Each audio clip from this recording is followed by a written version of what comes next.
Okay, question number 7 देखते हैं। 7 ने क्या बोला कि AD and CE are the perpendiculars of triangle ABC intersect at point P। ये दोनों परपेंडिकुलर हैं और P पॉइंट पे इंटरसेक्ट कर रहे हैं यहां पर।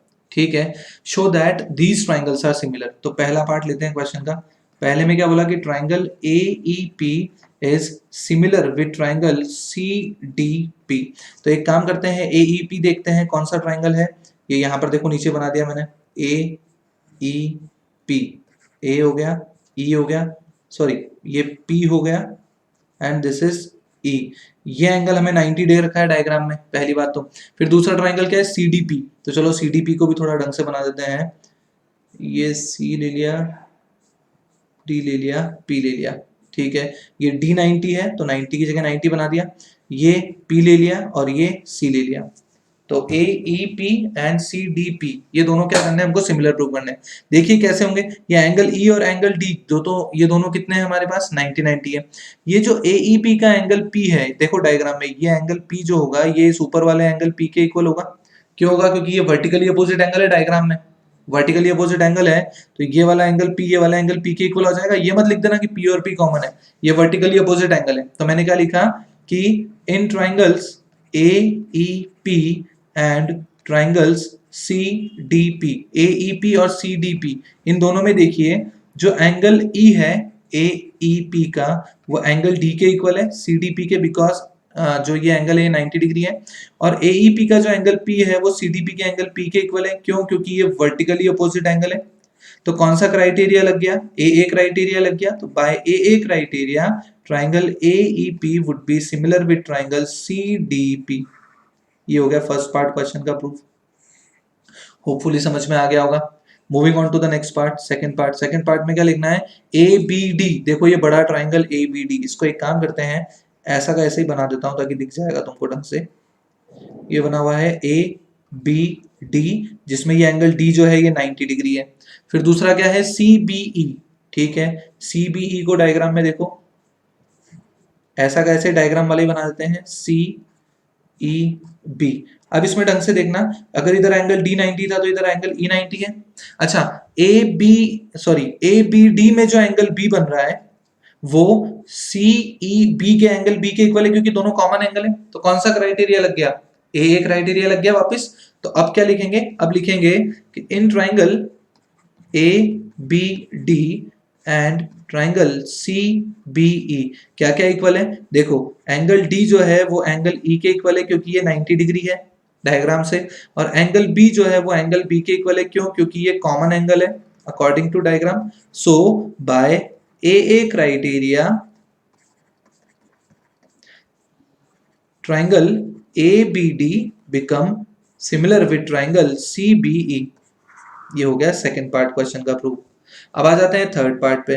थर्ड पार्ट ने क्या बोला कि triangle AEP is similar with triangle ADB। चलिए AEP ये रहा, बना दिया मैंने। और ADB ये देखो, ये बड़ा वाला ट्राइंगल पूरा ADB, इसको मैं नीचे भी बना देता हूं। ADB जो है,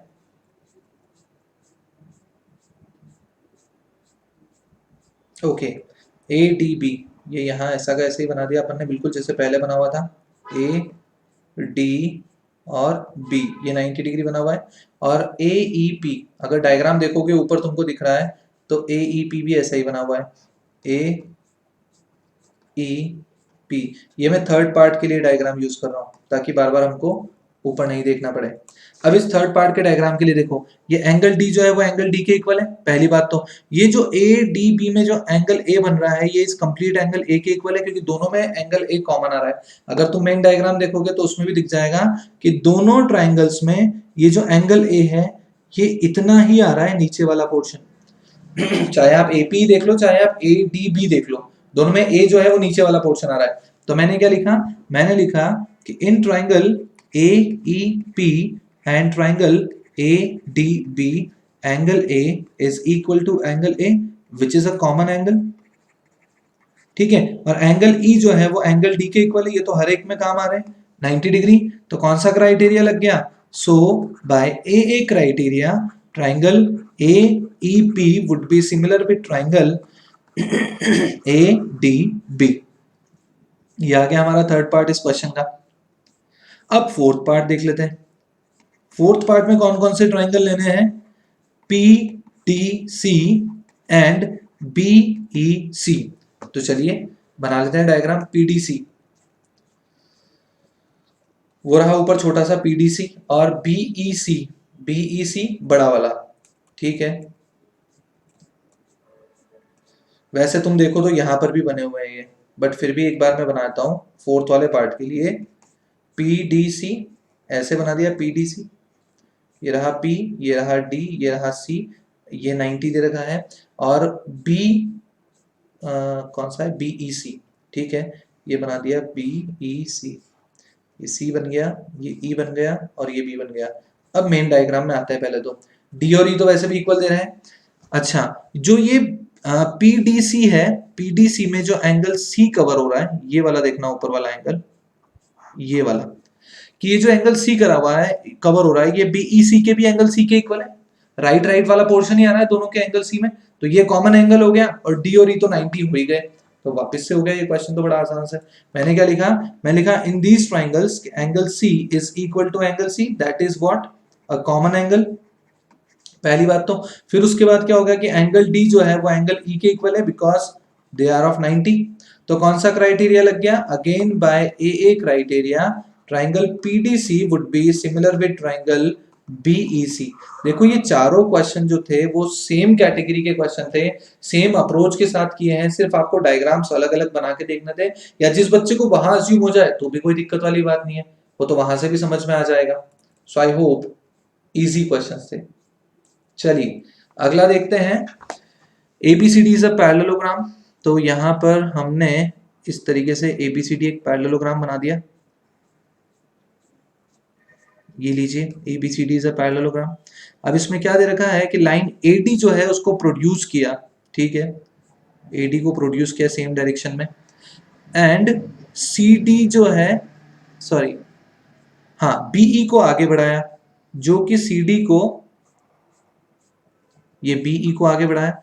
E is a point on the side AD, AD पर एक पॉइंट E है, AD produced of triangle sorry of parallelogram ABCD such that जो ये BE है ये इस CD को F पॉइंट पे इंटरसेक्ट कर रहा है। सब कुछ आपके सामने है डायग्राम में। आपको प्रूव करना है ABE, मतलब ये जो बड़ा वाला ट्राइंगल है इट इज सिमिलर विद ये राइट वाले ट्राइंगल के। तो देखो कैसे करें। पहले तो डायग्राम समझ में आना जरूरी है कि पैरेललोग्राम की साइड AD को E तक बढ़ाया, BE को जब E से मिलाया तो F पे कट किया CD पे, ठीक है।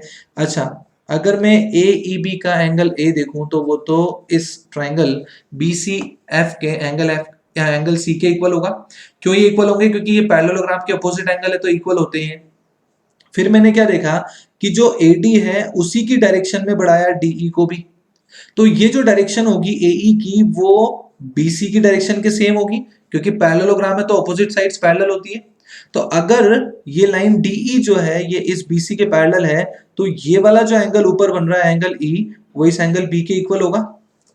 क्यों होगा? क्योंकि ये आपके कौन सा एंगल बन रहे हैं? ऑल्टरनेट एंगल बन रहे हैं। अब देखो दोनों ट्राइंगल AA क्राइटेरिया से सिमिलर प्रूव हो गए। अब इसको एक्सप्लेन करते हैं। सबसे पहले तो क्या लिखा? In triangle ABE and triangle CFB, ठीक है। इसमें क्या क्या है हमारे पास? इसमें एंगल A जो होगा वो एंगल C के इक्वल होगा। क्यों? क्योंकि ये ऑपोजिट एंगल्स हैं, तो ऑपोजिट एंगल्स ऑफ पैरेललोग्राम है तो वो डेफिनेटली इक्वल होंगे। फिर मैंने क्या लिखा कि since AD is parallel to BC that means AE must be parallel to BC, कि अगर AD BC के पैरेलल है तो AE जो होगी कंप्लीट लाइन वो तो BC के पैरेलल होगी, और अगर AE BC के पैरेलल है तो DE भी पैरेलल होगा BC के। साफ साफ दिख रहा है क्योंकि वो भी उसी का पार्ट है, ठीक है। एंड BE या EB इज अ ट्रांसवर्सल, दो पैरेलल लाइन है, एक ट्रांसवर्सल बन रहा है, तो कैन बी से कि एंगल AEB जो होगा वो इक्वल होगा एंगल CBF के। क्यों इक्वल हुए? क्योंकि ये ऑल्टरनेट इंटीरियर एंगल्स हैं। मैंने बहुत इसको लेंथी एक्सप्लेन किया है बट समझ में आ जाना चाहिए तो अब अगर मैंने दो एंगल ले लिए तो अब मैं क्या लिखूंगा, now again in triangle A B E and triangle C F B क्या क्या इक्वल आ गया। पहली बात तो angle A equal to angle C है ना, वो ऊपर लिख भी चुके हैं अपन, ऑपोजिट एंगल्स। और ये इक्वेशन नंबर 1 मार्क कर लो जो आपने ऑल्टरनेट एंगल इक्वल किए हैं। तो एंगल ए बी ई का ई जो है वो सी बी एफ के एंगल बी के इक्वल है। ये कहां से आया, फ्रॉम इक्वेशन नंबर 2, ऊपर ही ऑल्टरनेट इंटीरियर एंगल प्रूव किया इनको। तो कौन सा क्राइटेरिया लग गया, बाय ए ए क्राइटेरिया। क्या हो गया कि triangle A B E would be similar with triangle C F B. हो गया, यही प्रूव करना था हमको। वैसे डायग्राम से ही समझ में आ गया होगा, बट एग्जाम में हमको लिख के तो दिखाना पड़ेगा, इसलिए मैंने इतनी सारी स्टेप्स तुमको समझाई है। So I hope this part is also clear to you. Thank you.